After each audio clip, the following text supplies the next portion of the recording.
We are going to be recorded so snobbish. In such a snobbish way.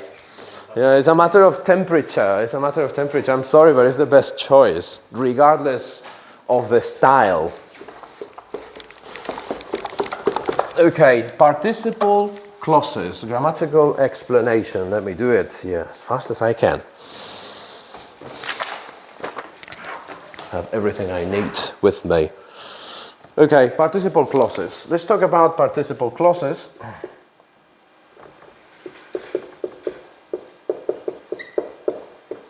Participle clauses, and what are they for?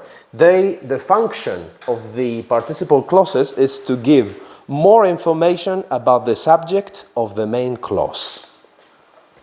To give more information about the subject of the main clause. Yeah? More information about the subject of the main clause, because there are two clauses. On the one hand, there is the participle clause, and on the other hand, there is the main clause. Okay, what is the purpose of participle clauses? It is to make style more concise. Yeah, to make style more concise. So, two functions. Function number one, more information about the subject of the main clause. Function number two, to make the style more concise. Yeah, these are the main functions. Okay, now I'll give you some sentences. Stepping into the taxi.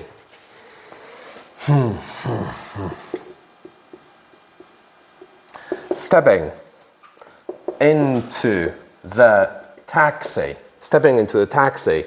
I told the taxi driver, blah, blah, blah, blah, blah, blah. Which one is the main clause? I told the taxi driver, this is the main clause. And obviously, this is the participle clause. Stepping into the taxi. So what is this doing? This is concise because I have removed the subject and the rest of the complements from this sentence. I don't need them. It's concise. But not only concise, it's giving extra information, about the subject of the main clause. What is the subject? I. So I'm giving more information, extra information about this subject. Yeah? What type of participle clause is this? This is a present participle clause. Stepping. ing. Present participle clause. I'm going to give you another type of participle clause. There are quite a few. If I say, having stepped into the taxi, having stepped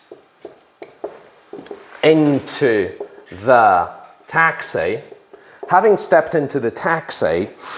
I could finally relax. I could finally relax. Again, this, having stepped into the taxi, comma, this is the participle clause. What is it doing? It's giving extra information about this subject. What type of participle clause is this? This is not a present participle clause. This is a perfect participle clause. Yeah? Perfect participle clause. Perfect participle clause. It's a participle clause? Yeah, it's perfect. Why? Because here you have having stepped. Yeah, having stepped. Perfect participle. I'll give you another one. Having been told. May I erase this, guys?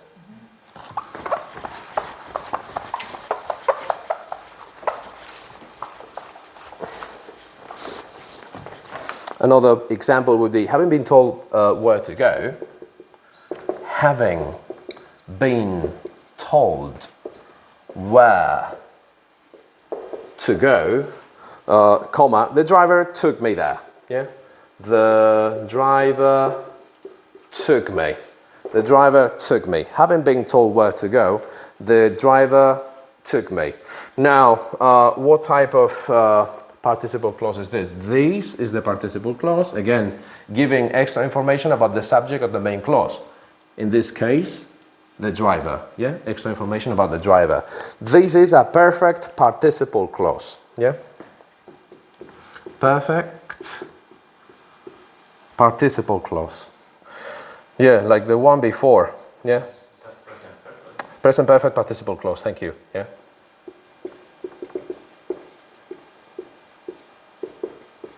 Yeah, also perfect, but present perfect. Present perfect participle clause. What do I want you to have a look at this? Would you say that this is active or passive, this sentence? This participle clause, the participle clause, is this active or passive? Passive. This one is passive, yeah? This one is passive. In this case, this is passive. Having been told where to go, the driver took me, blah, blah, blah. And then finally, I'll give you another example. Driven away, I zoned out. Driven away, yeah? Driven away, the taxi driver drove me away, so I was driven away. I zoned out. I zoned out. Do you know what the meaning of zoning out is? To zone out is to do like this. Your mind goes somewhere else, yeah? You zone out. So driven away in the taxi, yeah? I zoned out, yeah? Anyway, driven away, this is the participle clause, and it's giving extra information about the subject. The subject, I. Driven away, I zoned out. Now, this is a past participle, yeah? Past participle clause. Past participle clause. Okay. Again, how would you say we can negate participle clauses? How can we make them negative? Do I need a auxiliary or not? How can I make this negative? Having been told where to go, the driver took me. Not having. Very good. This is the way to negate. Not before the participle clause. Not having been told where to go, the driver couldn't. Yeah, the driver couldn't take me there. Negate this one? No. Just not. Yeah. Not driven away. I couldn't. Yeah. I couldn't zone out. Yeah. I couldn't zone out. Again, how do we negate participle clauses? Just with not. Yeah. We don't need an auxiliary verb to negate participle clauses. So far, so good? Yeah? May I erase this?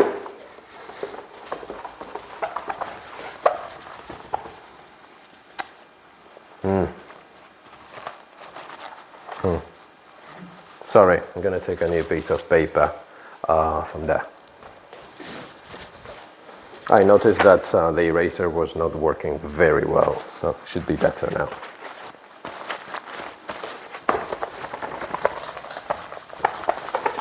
Okay, let's keep on talking about participle clauses. The next point that I want to explain is the following. I'm going to give you a participle clause. There's going to be a problem with it. I want you to solve the problem for me.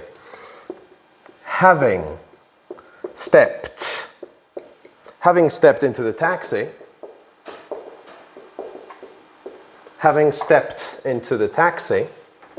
comma, this is the participle clause, the driver took me away.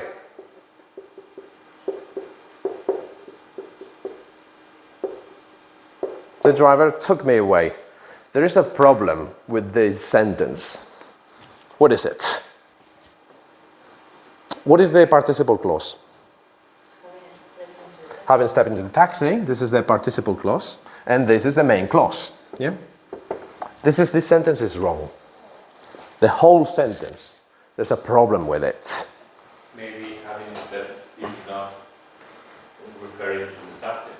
Exactly. Who is the subject in the main clause? The driver. Is this participle clause giving information about the driver? No, it's a different subject. Here, having stepped into the taxi is referring to me, yeah? I, yeah? After me, myself, having stepped into the taxi, the driver took me away. This sentence is wrong. This sentence is wrong. And why is it wrong? Because the subject of the participle clause, and this is the important part, yeah? The subject of the participle clause needs to coincide with the subject of the main sentence, yeah? Must be the same, yeah?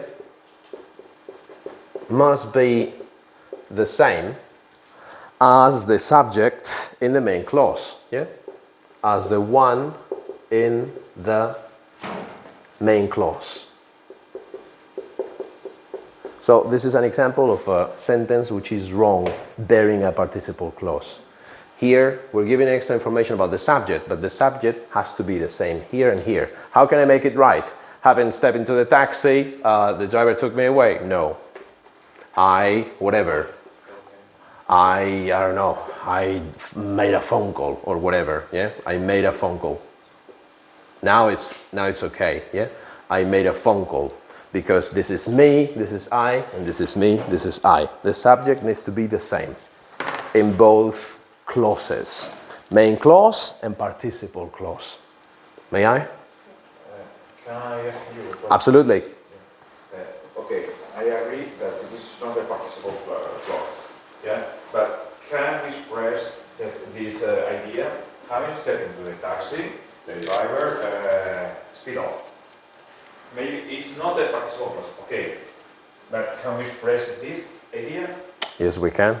Okay. After, but not with a participle clause. It's not a participle clause. Of course, you can express the idea after I stepped into the taxi, with not with a participle clause. You could say after I stepped into the taxi, the driver took me away. Yes, you can, but it wouldn't be a participle clause. Yeah, it's not a participle clause. Yeah, but you, of course, in order to catch the idea. Yes, you could. You could say that, but not with a participle clause. With a participle clause, there needs to be an agreement. Subject, subject. Yeah. May I?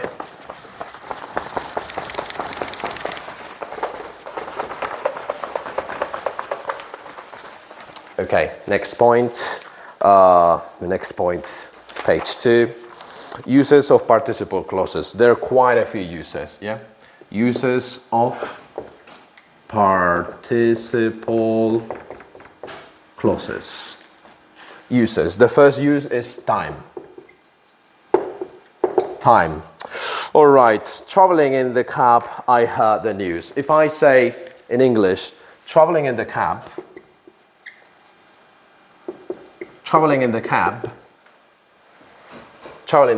comma, I heard the news.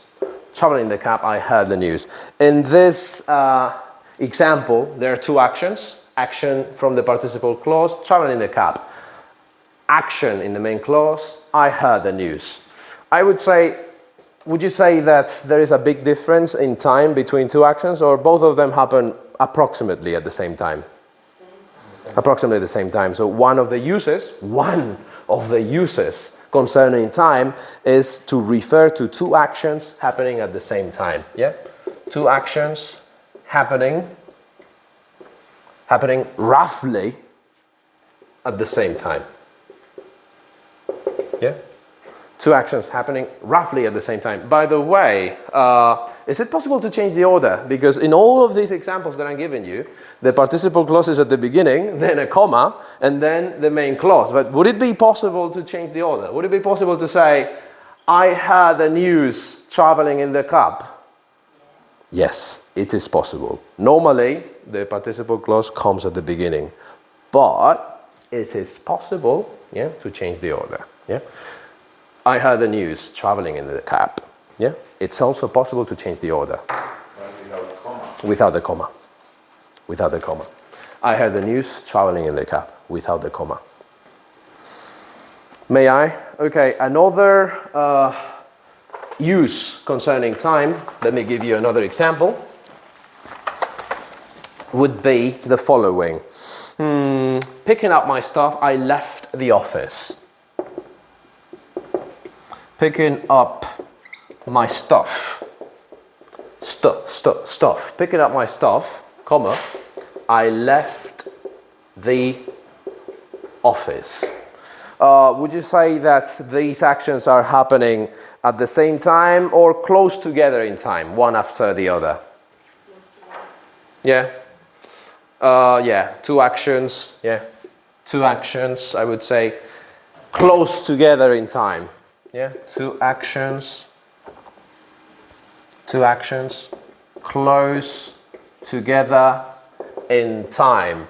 In this case, one after the other. Out of context, you can see picking up my stuff, I left the office. Picking up my stuff, participle clause, I left the office. This is the subject, yeah? We're getting some extra information. First, I picked my stuff, and then I left the office. Another use. Yeah, I'm going to go fast, I'm sorry. No time to stop. Okay, concerning time, there is another use. Let me give you another sentence. Not having answered the phone, he continued doing the dishes. Not having answered the phone, comma,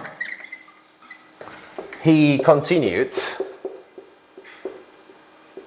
doing the dishes or doing the washing up. Okay, again, here we have the participle clause, negated just with not, without an auxiliary. Here, not having answered the phone, and he. This is giving extra information about he, and the subject here is also he. Remember, it needs to be the same, yeah? In this case, concerning time, would you say that both actions are happening at the same time, close together in time, or but we are stressing that one action finished before the other one? Is one action clearly more into the past than the other one? Or are they more or less at the same time frame? Is it clear that one action happened before the other one or not? It is quite clear which action happened first.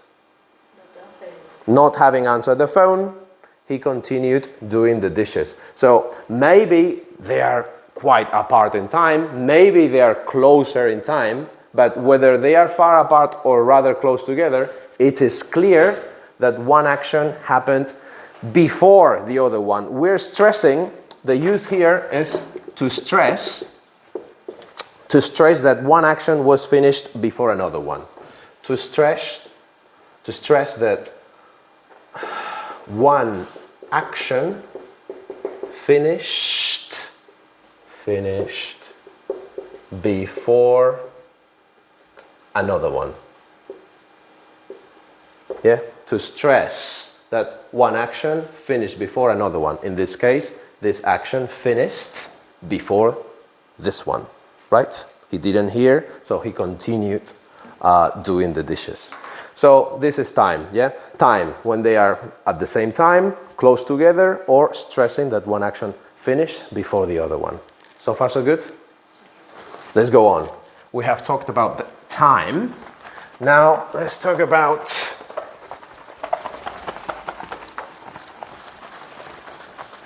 I think the whiteboard is quite dirty. I'm going to tell the cleaning lady. Okay, cause. Let's talk about cause. Cause. Have a look at this sentence. Not having studied for the exam.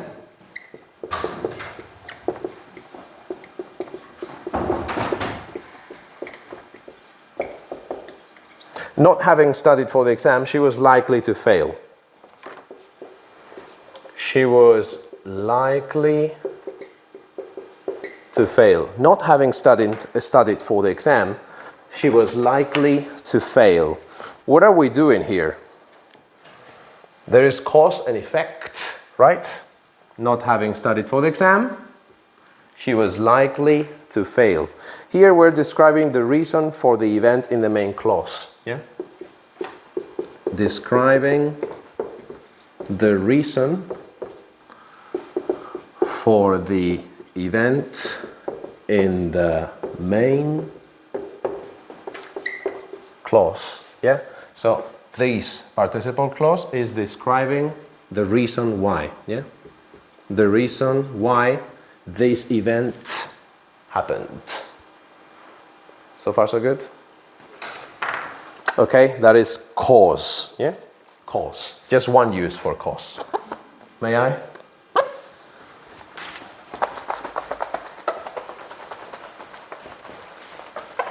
Okay, after cause we can talk about result.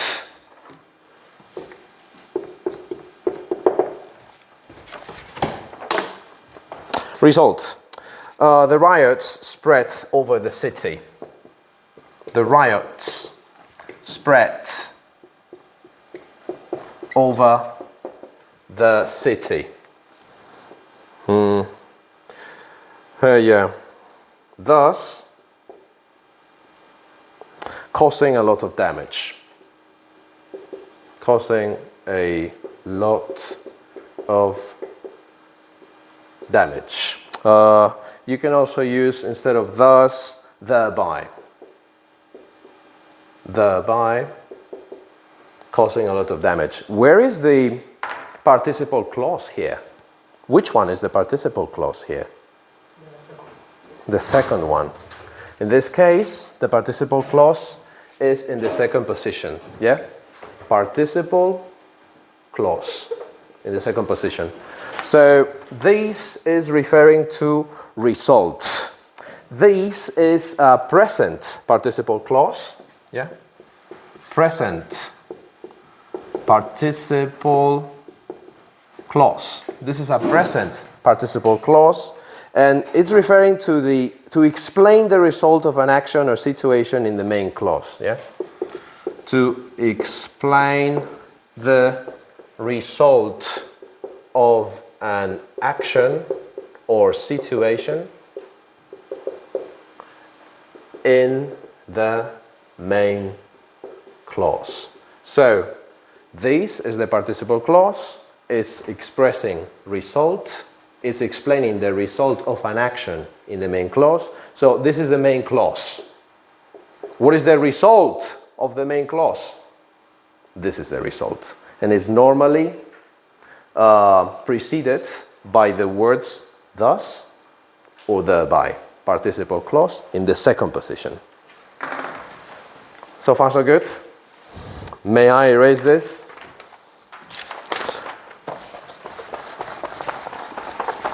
That is, the next use is called after conjunctions.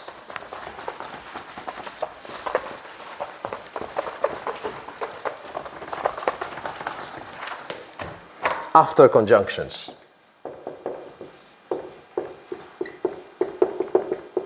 Okay, there are some conjunctions, namely if is a conjunction, unless is a conjunction, when is a conjunction, while is a conjunction, after, once, and for example, although, or before.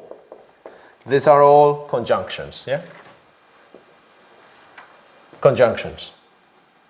So after conjunctions, we can have participle clauses. Let's just say a very simple one. Disturbed, disturbed, comma, disturbed, comma, this dog may bite you. This dog may bite you. Disturbed, this dog may bite you.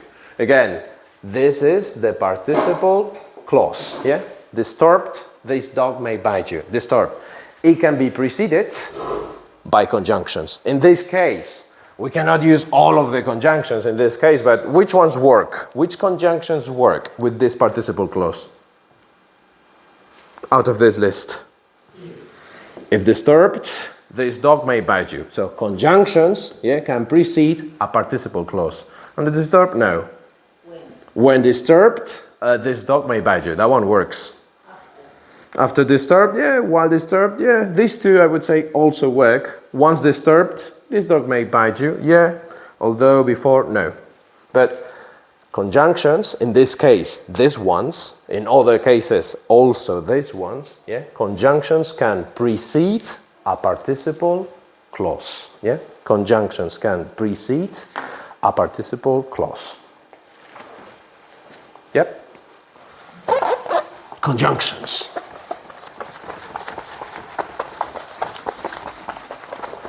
Okay, if can be omitted in participle clauses. Another fact that I want you to know is that if, the conjunction if, yeah, can be omitted. It can be omitted in participle clauses. I'll give you an example. The same as before, yeah? If disturbed,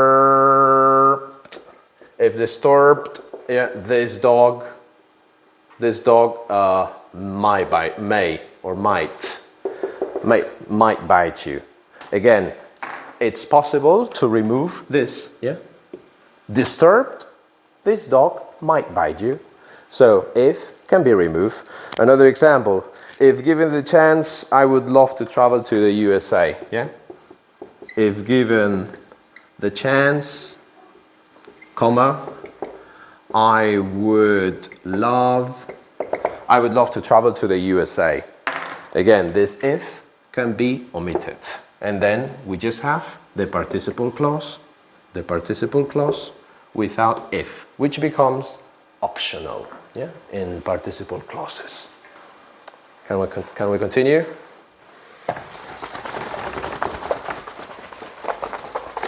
What else to say? Reduce relative clauses.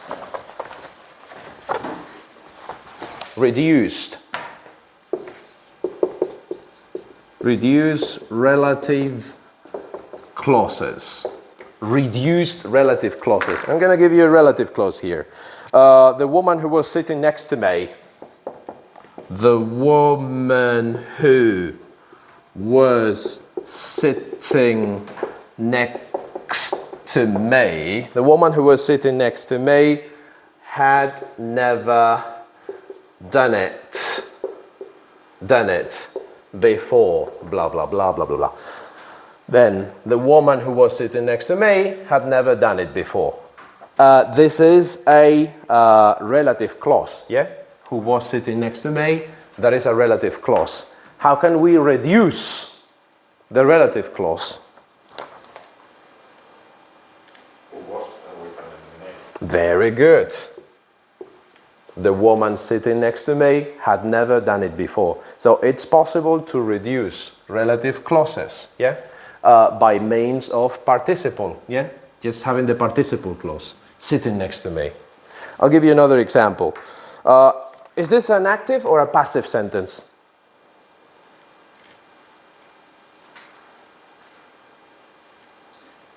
Who was sitting, passive. The other, active. Yeah, but right now that I remove this, You eliminate it? the woman sitting next to me, that's active, yeah? I think it's active. Yeah, it's active. It's active. I'm going to give you another one. The languages that are spoken, the languages that are spoken are Spanish, French, English, and German. Okay, then, the languages that are spoken. This is a relative clause. How can we reduce it? Very good. The languages spoken. So we can reduce relative clauses having just a sort of participle clause. The languages spoken are blah, blah, blah, blah, blah, blah. So we can reduce relative clauses, yeah, and have a more concise style. Shall we continue? Yeah. We tried saying languages spoken are French and Yeah. German. If you want to be informal, this the can also be omitted. Yes, it can. Languages spoken are blah, blah, blah. Concise, informal. Yeah? Yes, you can. Shall we? Just one last bit of explanation.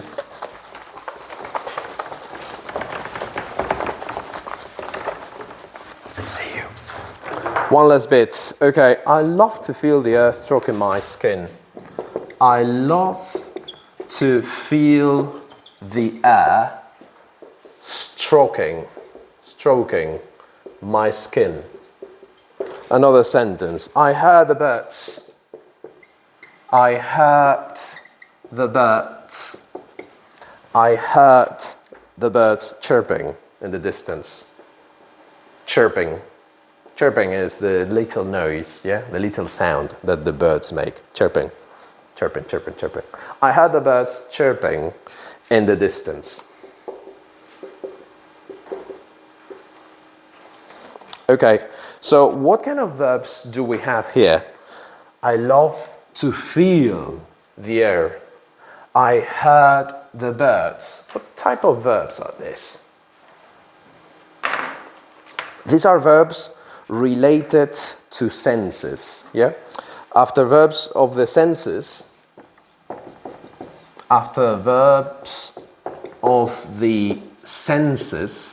verbs of the senses. For example, verbs of the senses, can you think of any? See, hear, feel, sorry? Yeah, taste, very good. See, hear, taste, etc. We can use present participles to describe continuous actions. Yeah? We can use present participles. Let me write it down. Present participles to describe continuous actions. So here, to feel, I love to feel the air stroking my skin. Yeah? The air stroking my skin. This is a continuous action. I heard the birds chirping in the distance. This is a continuous action after expressed by a present participle. Yeah? Stroking my skin. Present participle. Chirping in the distance. Present participle. Followed by a verb of the senses. Describing a continuous action. Do you get it? Yeah? This is the end of the explanation. How long has it taken? 30.